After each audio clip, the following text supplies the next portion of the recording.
வாங்கிட்டு அப்ப 2 பேருக்கு இடையில ஆளு விடுபடல என்று ஆயிருமில்ல, நீங்க ஏற்கனவே ஒத்துக்கொண்டது மாதிரி. அப்படி ஆகிவிட்டால் அப்ப இருவருக்கும் இடையில யாரும் விடுபடவில்லை. விடுபடாத காரணத்தினால இந்த ஹதீஸ் இந்த அடிப்படையில் பலவீனம் என்று சொல்ல முடியாது, ஆதாரபூர்வமானதா என்பதை நான் தெல்ல தெளிவாக நிரூபிக்கிறேன். அதுபோன்று அன்புக்குரியவர்களே, அம்ரு இப்னு ஹாரிஸை பற்றி சொன்னார்கள். அம்ரு இப்னு ஹாரிஸ் இப்னு ஹிப்பான் சொல்கின்ற பொழுது முஸ்தகீமுல் ஹதீஸி என்று சொல்கிறார்கள். முஸ்தகீமுல் ஹதீஸ் சரியாக ஹதீஸை அறிவிக்கக்கூடியவர் என்று சொல்கிறார். இந்த அடிப்படையில்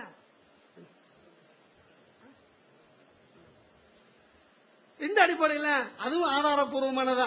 அதனால அது இதுக்கு நம்ம அவங்க விளக்கம் சொன்னா நம்ம என்ன செய்வோம், இன்ஷா அல்லாஹ் அதுக்குரிய யாராவது கேள்விகள் கேட்டாலும் அதுக்குரிய விளக்கத்தை நம்ம சொல்லுவோம் இன்ஷா அல்லாஹ். அஸ்ஸலாமு அலைக்கும் வரஹ்மத்துல்லாஹி வபரகாத்துஹு. என் பேர் முஜீபுர் ரஹ்மான், காயல்பட்டிலிருந்து வந்திருக்கிறேன். சகோதரன் நூர் முகமது பாக்கிபி அவர்கள் இப்ப கொடுத்த விளக்கத்திற்கு நீங்க மறு விளக்கம் கொடுத்தா சரி.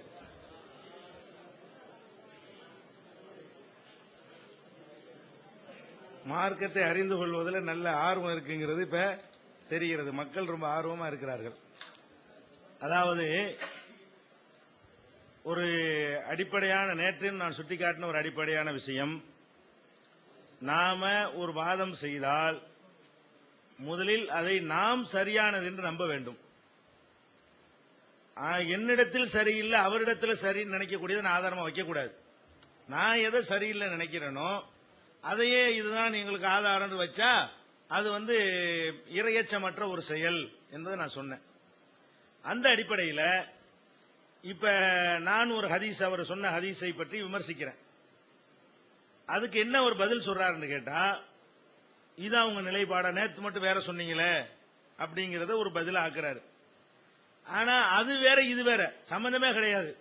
அதுல உள்ள டாபிக்கே வேற, அதுல உள்ள அம்சம் வேற, இதுல உள்ள அம்சம் வேற.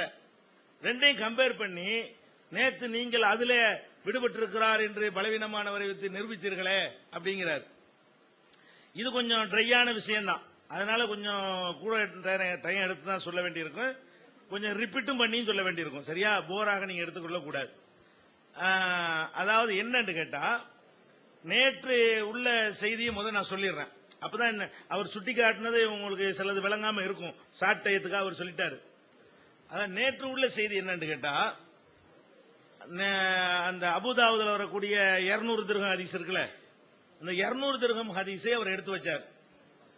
அதுல நம்ம என்ன செஞ்சோம்னா 5 கோளாறு நம்ம சொன்னோம். 5 கோளாறு அதுல இருக்குன்னு சொன்னோம். அதுல ஒரு கோளாறு நான் சொன்னேன், அதுதான் இப்ப சுட்டி காட்டுறாரு. நேற்று உள்ள அந்த ஹதீஸ்ல 5 கோளாறு இருக்குன்னு நான் சொன்னேன்.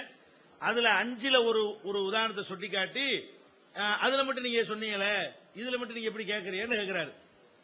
அது என்ன 5 அவர் என்ன கோளாறு சுட்டி காட்டுறாருன்னு கேட்டா, ஜரீர் என்பவர் அபு இஸ்ஹாக் என்பவர் வழியாக அறிவிக்கிறார் அப்படின்னு அந்த ஹதீஸ் வருது. ஜரீர் அபு இஸ்ஹாக். நம்ம என்ன சொன்னோம்னு கேட்டா, இதை ஜரீருடைய அபு இஸ்ஹாக்குடைய வேற மாணவர்கள், அவர்கள் இவரை விட நல்ல ஆய்வில் சிறந்து விளங்கியவர்கள், அப்படிப்பட்டவர்கள் 4 பேரும் வகைருகும் இன்னும் பலரும் அறிவிக்கும் பொழுதெல்லாம் ஜரீர், ஹசன் பின் உமாரா, அபு இஸ்ஹாக் என்று அறிவிக்கிறார்கள். ஜரீர் என்பவர் மட்டும் ஜரீருக்கு அடுத்து அபு இஸ்ஹாக்ங்கிறார், சுலைமான்கிறவர் பண்றாரு.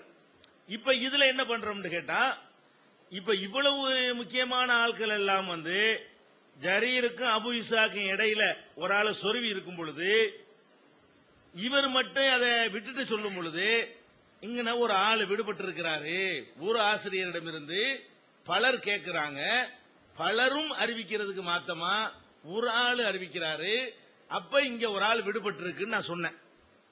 இப்ப அவர் என்ன ஆர்குமெண்ட் வைக்கிறார், அடிப்படையே நான் சொல்ல, அடிப்படையே புரிந்து கொள்ளாமல் அவர் இல்ல, புரிந்து கொள்ளாதது போல அவர் என்ன வைக்கிறார்னு கேட்டா, இந்த ஹசன் பின் உமாரா தானே இடையில வர்றாரு, ஜரீருக்கும் அபு இஸ்ஹாக்கும் இடையில நடுவுல சேத்தாளி யாரு, இது நேத்து உள்ள ஹதீஸ் பேசிக்கிட்டு இருக்கிறேன், இதுக்கு நான் வரல இன்னும்.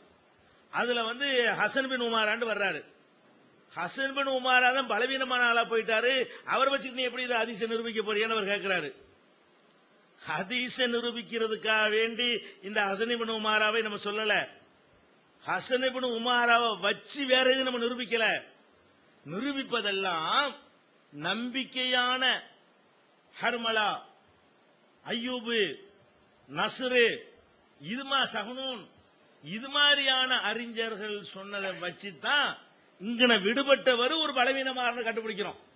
ஹசன் பின் உமாராங்கிற பலவீனமான ஆள் முட்டு கொடுத்து நம்ம கண்டுபிடிக்கல. முட்டு கொடுத்த ஆட்கள் யாருன்னு பார்த்தோம்னா இவர் ஓட்டேன்னு கண்டுபிடிச்சு சொல்றாங்க. இந்த இடத்துல எல்லாம் ஹசன் பின் உமாரா விடுபட்டு இருக்கிறார் அப்படின்னு சொல்றாங்க. ஹசன் பின் உமாரா தான் அந்த இடத்துல விடுபட்டவர் சொல்ற ஆட்கள் யாரு? பலவீனமான ஆட்கள் இல்ல. நல்லா கவனிக்கணும். அபு இஸ்ஹாக்குக்கும் ஜரீருக்கும் நடுவுல ஒரு பலவீனமான ஆள் விடுபட்டு இருக்காருன்னு சொல்றாங்களே, அவங்க பலவீனமான ஆட்கள் இல்ல. அவங்க எல்லாம் பலமான ஆட்கள், இவரை விட உறுதியான ஆட்கள். அவங்க எல்லாம் சொல்றதுனால அங்க விடுபட்டு இருக்கு நான் சொன்னேன். இவர் இதை கம்பேர் பண்றாரு, அங்கன மட்டும் பலவீனமான ஆளை வச்சு நிரூபிச்சீங்கிறாரு. அவர் பலவீனமான ஆளை இடம் பெற்றார் என்பதை நம்பகமானவர்கள் சொன்னதை வச்சு நிரூபிச்சோமா, ஹசன் பின் உமாரா வச்சு நிரூபிச்சோமா? இங்க என்ன நிலைமை தெரியுமா? நடுவுல ஒரு ஆள் விடுபட்டு இருக்காரு என்பதை நிறுவ வரக்கூடியவர் பலவீனமான ஆளு. அபு தகி, அப்துல் ஹமீத். இந்த அப்துல் ஹமீது சொல்றாரு இங்க விடுபட்ட ஆளு நல்ல ஆளுன்னு சொல்லி. இந்த பலவீனமானவருடைய சப்போர்ட்ல இதை எப்படி நிறுவீங்க? நான் அங்க விடுபட்டது ஹசன் பின் உமாரா என்று சொல்வதற்கு இந்த மாதிரியான ஆட்களை நான் யூஸ் பண்ணல. சஹ்னூன், ஹர்மலா போன்ற ஹாஃபில்களை நான் சிக்காத்துகளை யூஸ் பண்ணி இருக்கிறேன். அப்ப 4க்கு மேற்பட்ட பெரியவர் அறிஞர்கள் சொல்றாங்க இந்த இடத்துல விடுபட்ட ஆள் இவர் தான் சொல்றாங்க. சொல்ற ஆளுக்கு யாருங்க? உறுதியான ஆள்கள். உறுதியான ஆட்கள் சொல்லை கேட்டு ஒரு ஆள் விடுபட்டார் என்று முடிவு செய்வதும், பலவீனமான ஒரு ஆள் சொன்னதை கேட்டு விடுபடவில்லை என்று முடிவு செய்வதும் சமமா? அதை கம்பேர் பண்ண ஏழுமா? விளங்கிக்கிறங்க. இதான் சொல்ல வர்றது. நேத்து நீங்க மட்டும் சொன்னீங்களே, நேத்து நான் சொன்னதுக்கு இன்னைக்கு நீங்க சொன்னதுக்கு ஏதாவது சம்பந்தம் இருக்கா? நேரு எதிரான விஷயம், சம்பந்தமே இல்லாத விஷயம். அதனால நேத்து நான் சொன்னதும் சரி, அதனால என்ன வர்றாரு, அதுவும் தப்பு இதுவும் தப்பு கொண்டு வர போகிறாரு. இப்ப நான் என்ன சொல்றேன், அதுவும் சரி இப்ப இதுவும் சரி. அதுவும் நான் சொன்னது நேற்று சொன்னதா ரைட்டு. தகுதியான சரியான ஆட்கள் சொல்றாங்க இங்க சந்திக்கவில்லை என்று சொல்றாங்க.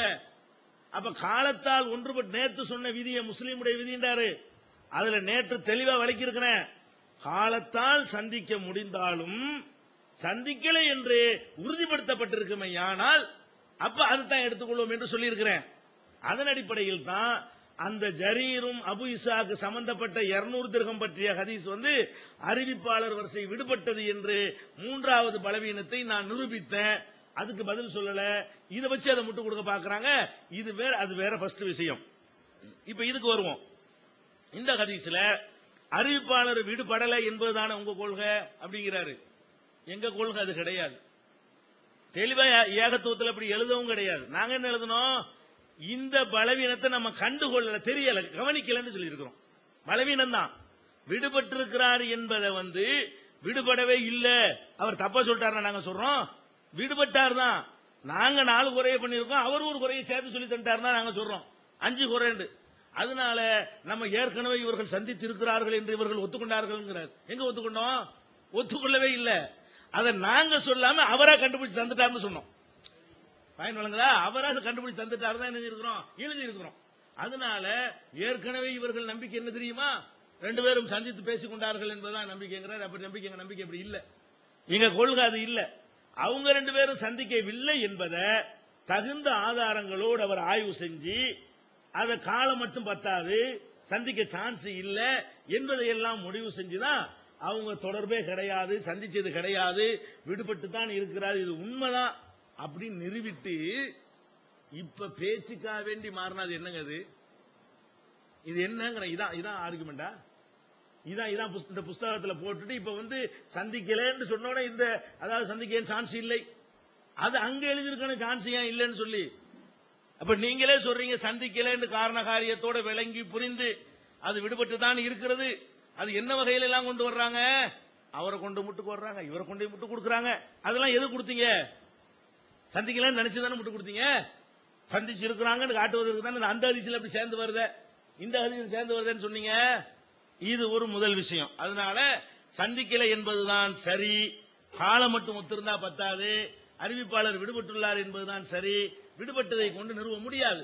அடுத்து என்னன்னு கேட்டா, இப்னு ஹஜர் பேச்சோட பேச்சா அப்படியே பாயிண்ட சொறி விட்டு போயிட்டாரு.